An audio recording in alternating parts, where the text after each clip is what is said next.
Folks, that means we got everybody here. We are ready to go. Welcome back, everybody. I hope it's been a good day. Second day into this whole distance learning phenomenon that we're all going through. Hope you're doing all right. Based off of, let's see what I have here. Oh, wait, that's my last class. Make sure I pull you guys up. Period 4. I posted the assignment yesterday. I have 5 of you that have done it so far. So it's just a little get to know me sheet. If you haven't done it yet, that's totally fine, but like you haven't done by tonight. I'm going to look over them tomorrow during my kind of prep period that I have. So I have that kind of ready to feed into the rest of the year. So please make sure that you get that filled out and turn in today. Like I said, we have 5 of them so far. That's the first thing to cover.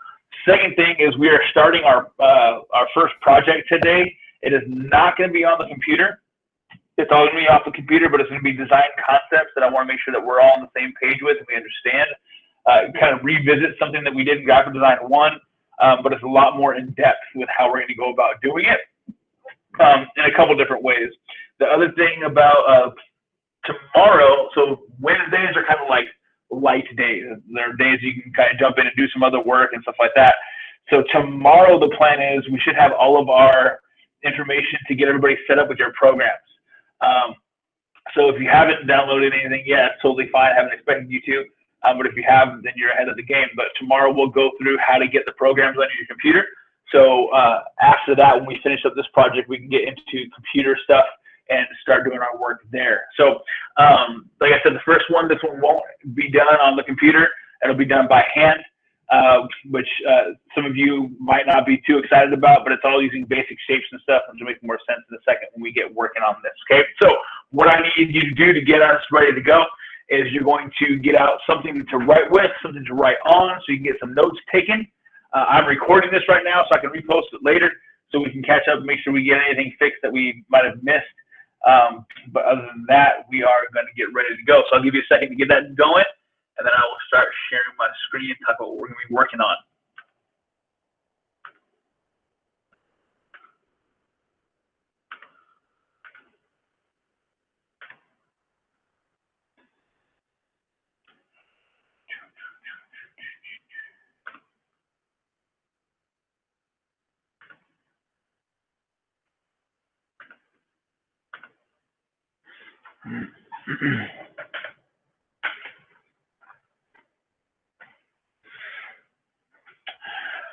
All right, so this project will go over really 2 different portions. There'll be 2 big chunks of our main project that we're going to work on, but it's going to lead into it. So let's think back to graphic design 1.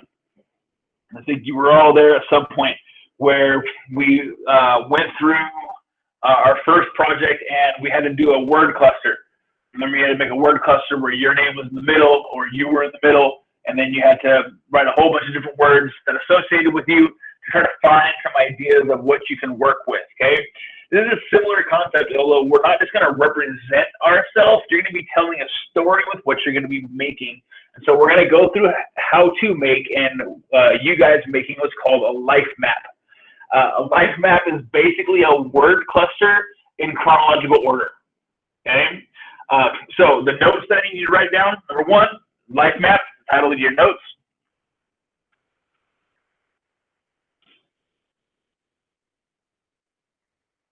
The essential question, what we're trying to figure out, the question we're trying to answer. And I'll type it so we can all be on the same page.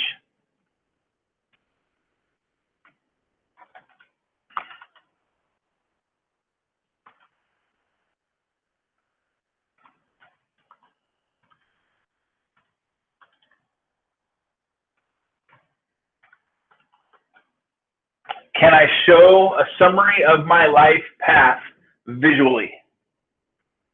That's what we're looking at trying to answer right now.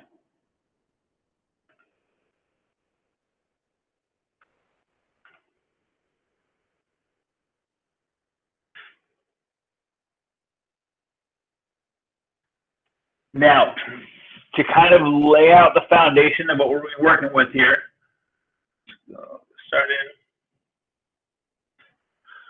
I'm not expecting you to be able to read this, but this is a gigantic life map. Okay, this is obviously on a wall or two walls of a business or an office or something like that. And let me get my pointer up. You see, it's kind of like a chronological map, right? It'll start right here at one point and goes to the right.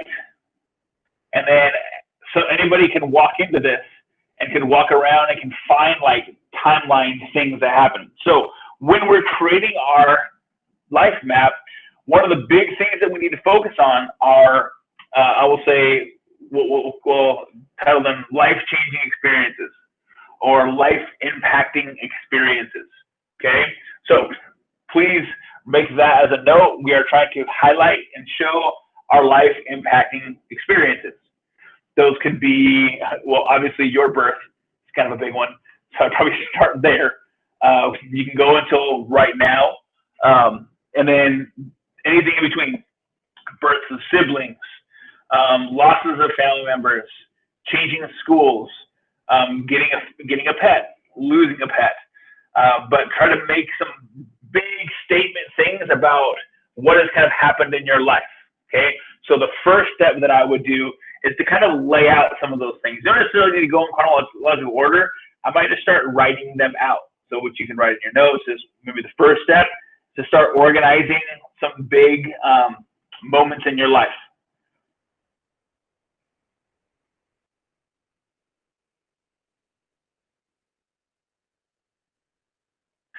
The next thing you're going to do, once you get your list of large moments that you've kind of settled on, the next thing you're going to do is figure out how you're going to show a path. Are you going to make it a straight line? Are you going to go straight across and have it kind of like snake down?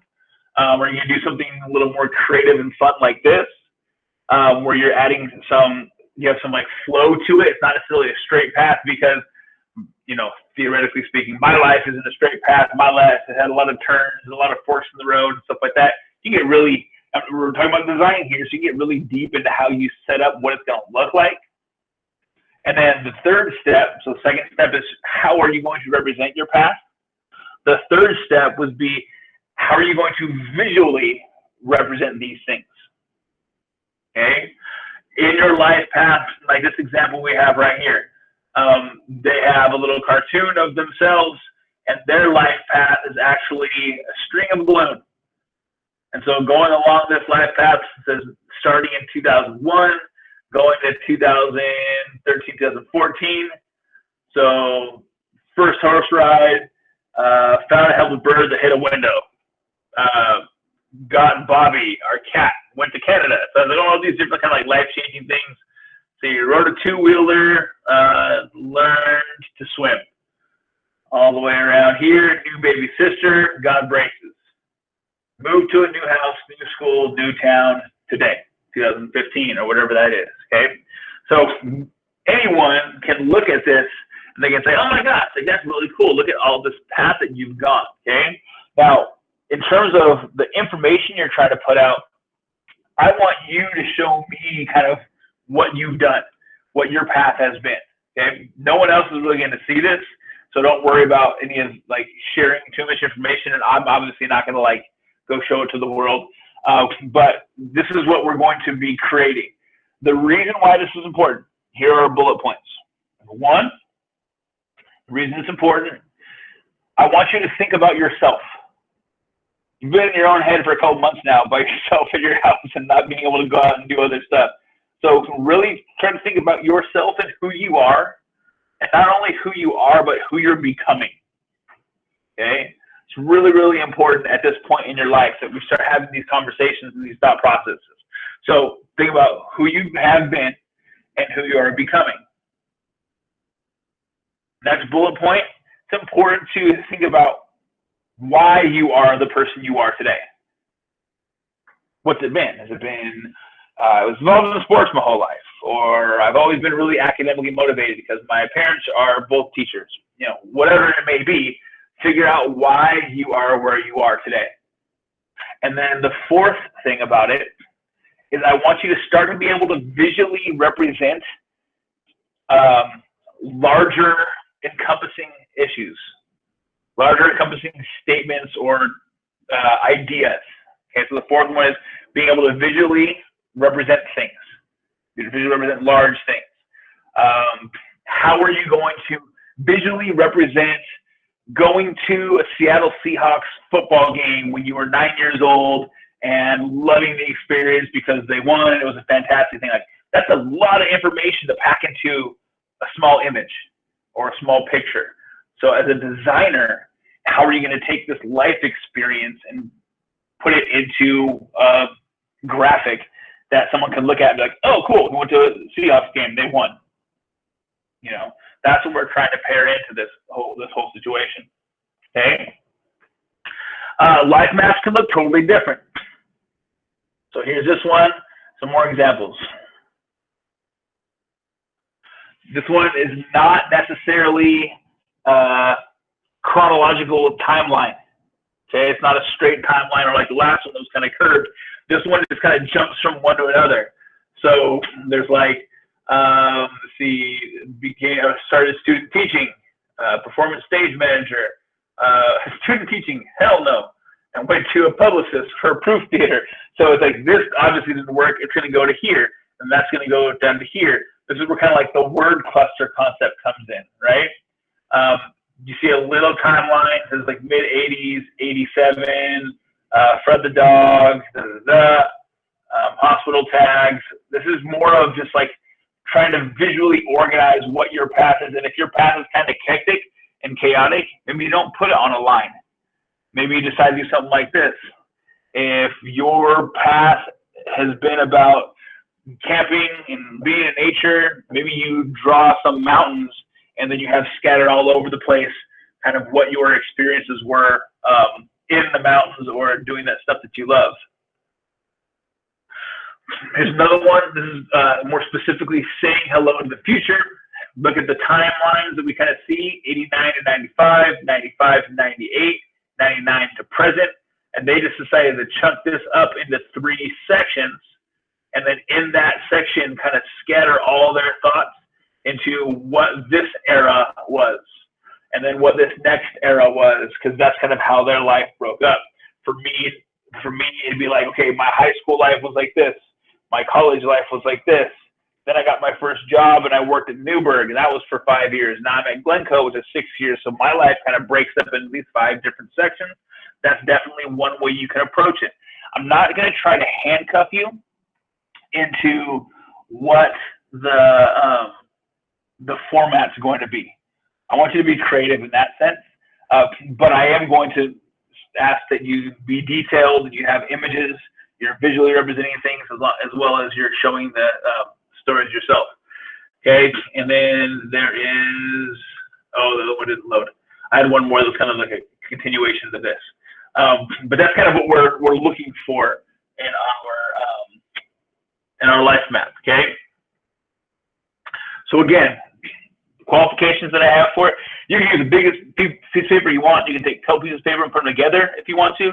You can do it on an 8.5 by 11 piece of paper if you want to fit it all there. But I need to be able to see the path.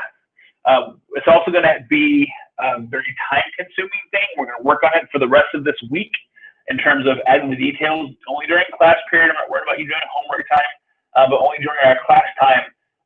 So you can really not have to worry about other classes, not worry about other stuff going on. Just sit down for the hour and say, okay, I'm going to get my life map, continue to work out, and I'm going to keep planning things out, okay? So to go back over it again, step 1 should be start listing out these life events. Make sure you have this written down already. Step 1 should be list out these life events. Try to figure out what order they fall in. That'd be really important. Step 2 is figure out how you're going to visually represent these life events. Are you going to do a line? Are you going to do something else? Something on you? And then step 3 is how you're going to graphically show each one of these events. I'm not really worried about a minimum, Ethan.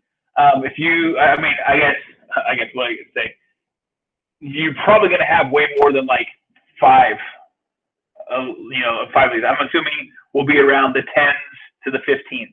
That's kind of my estimation of where we'll be. It's a great question though. This is a pretty solid example right here. I mean, what this is 1, 2, 3, 4, 5, 6, 7, 8, 9, 10, 11 for this one that we have right here. It'd be cool to go a little bit more deeper in these, maybe show how a couple of them tie together. I would like you to exercise creative freedom in terms of adding some color to it or adding some detail to it. I'm not expecting it to be a crazy artistic masterpiece, but just add a little bit of character to it. This is by no means an artistic masterpiece, right? I mean, you know, the stick figure person in a canoe is, I think, pretty doable by the majority of you in this class. So I'm not looking for crazy art skills there unless you want to flex that way. If you want to be like, hey, I can dominate this thing and then go ahead and do that. But yeah. Oh, and then, hey, Ben, great question. What I'm going to do is I'm going to have this posted for you. So I'm going to post the actual assignment, and then I'll have the steps there for you. Okay. So that'll be posted later today again, kind of like we did yesterday. Okay. So this is the first chunk. This is section 1 of this next project. Okay.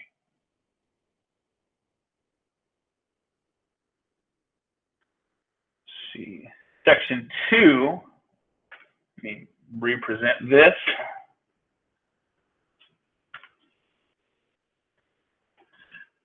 So this is going to lead into section 2.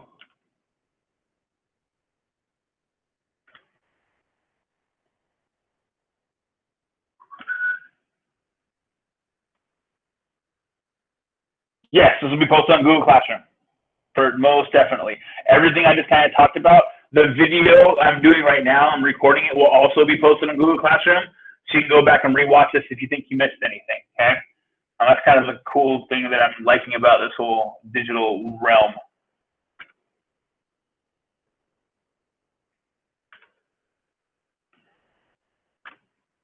Okay, so this is what we're going to be shifting into for the second half. This will not be worked on this week. This is going to be worked on next week. But the reason why I'm kind of introing the concept right now is we are going to, as you are designing your life map, I want you to have some of the visuals in mind for how you're going to apply it to the second section of this project, okay? So we're done with the life map. That is all the visual planning, you figuring out what your life is like and figuring out how you are, who you are today. Positive, negative space. Those of us who have been through the positive, negative space thing already, like I said, we did it last year, talking about the tangible point of an object and the empty space. So a quick little refresher for us all. If I'm looking at this, where's my pointer? If I'm looking right here, positive, negative space, the P right here, because my canvas, the background is white, my text is black, the P itself right here would be my positive space. And the negative space would be the white inside the P and all the space around the outside of the P. If I go over to the word and, the black, the bent A, the N, and the D is all of my positive space.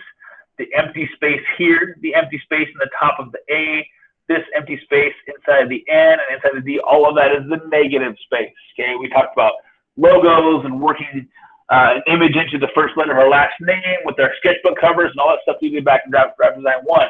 So this next step is going to be like stepping up that whole process a ton, okay? Because we're going to do positive, negative space utilizing papel picado, okay? Please write this word down. Papel, P-A-P-E-L. Picado, P-I-C-A-D-O.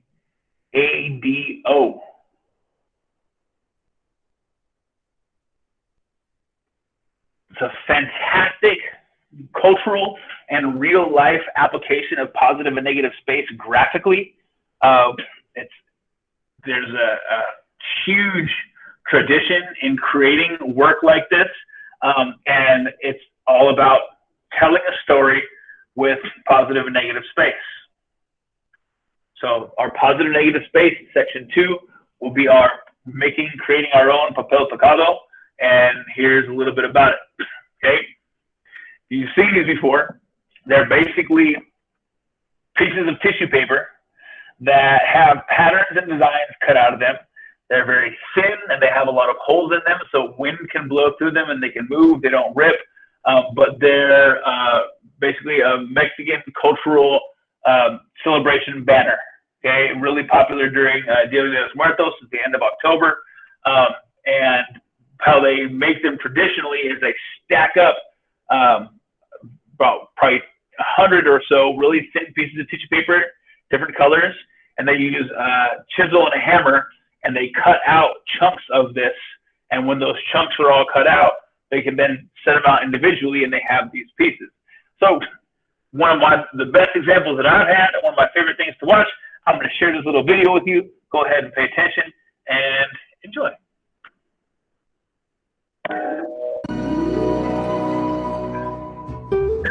Sometimes I think I'm cursed because of something that happened before I was even born. See, a long time ago, there was this family. The papa, he was a musician. So notice as we look at this, this is the intro to the movie Coco, my favorite movie like of all time. But as you watch this, we're looking at positive and negative space. Okay, obviously the paper itself is our positive space, and then all these little shapes cut out of them are the negative space. The patterns on the outside, the little points cut into this to make it look round, all of that is cut out, and that is the negative space. And look at how they've used positive and negative space to show our images. We have a solid person here who has little sections cut out to show the detail, okay? If we were in class together right now, what we would do is we would design these papel pegados. We'd take pieces of colored construction paper with X-Acto knives. We'd cut the whole thing out, mount it on another piece of colored construction paper, and you'd have your sketchbook cover. It's really fun. I love doing it. We won't be able to do that because of we're all separate. We don't have the same materials and stuff like that. But look at the use of positive, negative space. Also understand and how this works, how it ends up working functionally. If they were to not have these lines all over the place, the paper would just kind of flop over. There's nothing holding it together. So that's part of the reason of having the patterns and stuff in the background, is to make sure they're holding the whole piece of paper together so it can stand alone, okay? He and his family would sing and dance and count their blessings. But he also had a dream to play for the world. And one day, he left with his guitar and never returned.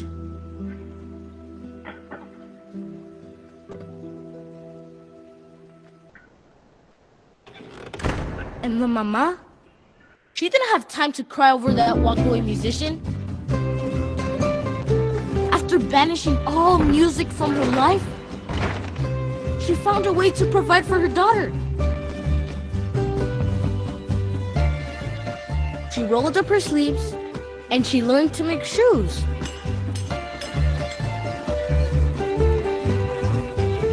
She could have made candy or fireworks or sparkly underwear for wrestlers, but no, she chose shoes. Then she taught her daughter to make shoes. And later, she taught her son-in-law. Then her grandkids got roped in. As her family grew, so did the business. Music had torn her family apart, but shoes held them all together. You see, that woman was my great-great-grandmother, Mama Imelda. She died way before I was born, but my family still tells her story every year on Dia de los Muertos, the day of. So, as we see that transition was really, really cool, look at how these paper pieces are made. There's no ink, no drawing, no blending, no shading, nothing. It's all solid images cut out of, essentially here, paper. Now, what you will eventually do, we're not going to go through the specifics right now. Again, I'm not going to have you write down what all the steps are and everything like that. But what you're going to do after we finish our life map is you're going to go through and break that life map down, and you're going to design your own papel pegado that will represent your life. You don't need to necessarily tell the whole story, but after you go through the whole life map and you figure everything out, you're going to say, wow, okay, this is really like kind of the theme of my life so far. Like it's, you know, struggle, it's hard work, it's love, it's support, it's, you know, video games. I'm kidding. You know, like figured out kind of what your life path has been to this point, and then you're going to represent it in your own papel pegado. Looking at some other ideas and designs, the simplest design can still be very powerful and really attractive, okay? If you look right here, just how simple it is to have these little cuts around the outside, the pattern's obviously inside.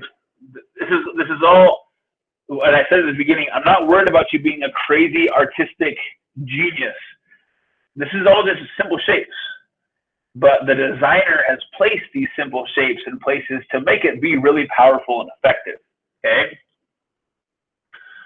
Another example right here, just to show some other detail. Again, the repeated patterns in the background to hold the whole image together. Notice too, we're talking positive, negative space. When you have a lot of negative space in the background, like this one right here, it's going to make your solid images stand out a lot more, right? When you have something like this, where it's a lot of solid space in the background of it, it's kind of harder to see what's going on. Now we can tell there's little flowers and there's a tree and stuff, but this one up here really stands out. These ones really stand out because of all the negative space that's involved in it. So be very conscious of the negative space. You don't necessarily have to show images in the negative space, but you have to use the negative space to be able to show your positive space, if that makes sense. Okay? So again, later, I will post the requirements for your personal papel pegado that you end up making. But as you start this life map, you want to keep in mind the entire time, okay, how am I telling this story? How am I visually going to show this? Oh, when I get to the papel pegado, it'd be really cool to do a picture of a soccer ball. I can cut that out. That's really positive, negative space. And then you can kind of go like that, okay? Let's see. So yeah, so that's kind of what I have for these next two projects. Again, we're not getting too much into the details and teaching you the techniques of it because all you're doing is kind of talking about yourself right now. I want you to get more philosophical into who you are, why you are the person that you are, and how to kind of grow from that. Okay? Questions you guys got?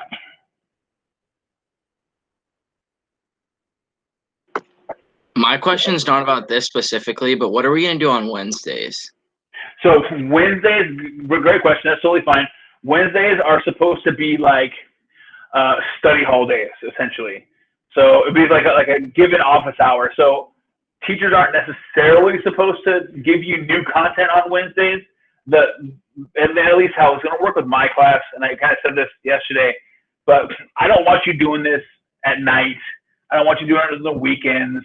You know, you can if you want to, but my goal is to give you class time to do it, as it was when we were in the building together. So tomorrow, what Wednesday will be is I'll check in. Everybody have any questions regarding the life map? Because I'm going to give you we'll have probably 20 minutes or so at the end of this class today to start working on the life map. So tomorrow we'll check in, how's life map going? Everybody says, yeah, we're good, or I have a question here. We kind of shoot that out, and that's okay. You have the rest of the time to kind of work on the life map, ready to go. And your other classes should be very similar. I don't think we're supposed to be like introducing a whole bunch of new content on a Wednesday. It's supposed to be more of like a work day. And then our Thursday and Friday for us will be kind of like Wednesdays. Now, to lead off to Trent's question too, I'm working on it right now, but I've been literally texting back and forth all day. I think I'm gonna have to go out of state to take care of some family business on Thursday, and I got to have a conversation with our principal. But I don't necessarily want to get a sub to come sit in a room and like look at you guys on the screen and say, "Hi guys, I'm the substitute for today," because they won't know what the heck they're talking about anyways. So I'll probably have it be a situation where on Thursday at 1:50 you start period 4, and I'll send it out in Google Classroom. I'll lay it out for sure. when I figure out what I'm going to do. But at, 150, you start doing your graphic design 2 work, start working on your life map, kind of lay things out. And then at 250 at the end of the class, you take a picture of it, you send it to me, and that'll be your attendance and your check-in for the day. Hey, this is what I did during class today. And then on Friday, I'll put another thing out. Hey guys, make sure you send a picture to me today. Take a picture at the end of the day of what you accomplished, built off of the day before. And now I can see, okay, I got 2 solid days of working. You're pretty much done with your life map. We're ready to go. And then we'll go into next week and we'll start talking about the papel picado. Deshaun, you asked, yes, I'm definitely, when I post this actual assignment for you, I'll have it all stepped out like that. So if you didn't get it written out, you can go back and look at it, and I'll have the video posted too, so you can rewatch some of it too to get some of the ideas again, if that'll really, really help you out. And so the point would be to have this done by the end of the night on Sunday. So Monday, we can come in, I can see your guys' life maps that are all laid out. I'm like, oh my gosh, he has so much to talk about. She has a phenomenal story. And then on Monday, when we get together, we'll talk more about this papel picado process. And then I'll talk about how we'll attack some of your guys' stuff.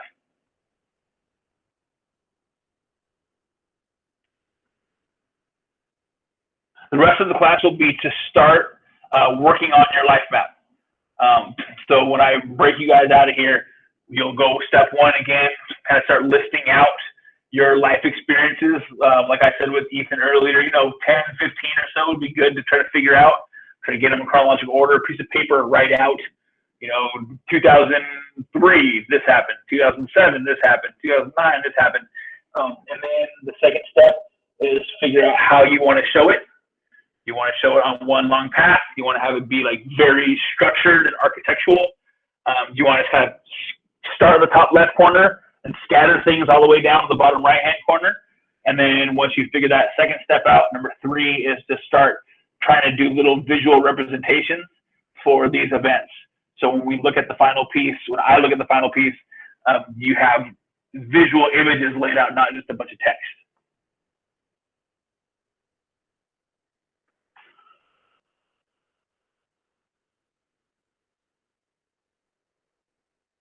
Okay, if you guys don't have any other questions, what we'll do, this class is going to run for another 20 minutes. So I'm going to stay here. You guys can go ahead and check off. You can start working on something. If you have a question, you can jump back on. And if you don't want to, you can just sit here and we can look at each other for the rest of the 20 minutes. But I'll be here for the rest of the time. So yeah, you're free to head out right now, and then I'll see you guys tomorrow.